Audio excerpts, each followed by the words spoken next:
তো জাহাঙ্গীর ভাই আজকে এখনো রান্না বান্না হয় নাই, তো কি রান্না বান্না চলতেছে?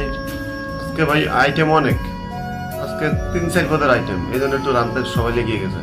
ও আচ্ছা আচ্ছা, তো একটু দেখাবেন? হ্যাঁ, একটু দর্শককে তো একটু দেখান নাকি, আজকে অনেকদিন পরে রান্না ভিডিওগুলো আবার করতে আসি, আজকে আবার শুরু করলাম। ও আচ্ছা আচ্ছা, তো তো একটু চলো দেখাই দাও কি কি রান্না একটু দেখাই। চলো দেখা যাক কি কি রান্না করছে। তো চলেন দেখা যাক রুমমেট কি রান্না করছে আজকে। তো আজকে অনেক পদের রান্না করছে।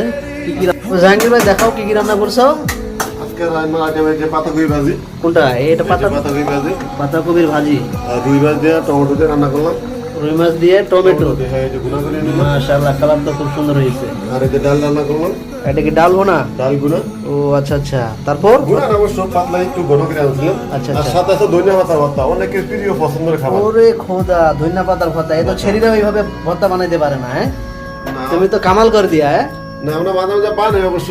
এত সুন্দর আইটেম, এত সুন্দর ভর্তা কিভাবে বানাইলা? ধনিয়া পাতা ভর্তাটা কিন্তু পরের দিনই বানাইতাম, কিন্তু দেখাইনি। কিন্তু আজকে একটু বানাই, সেটা একটু দেখাই। ধনিয়া পাতা ভর্তাটা বানাইলাম, যে কোনো আসলে পারে ভর্তা বানাইতো।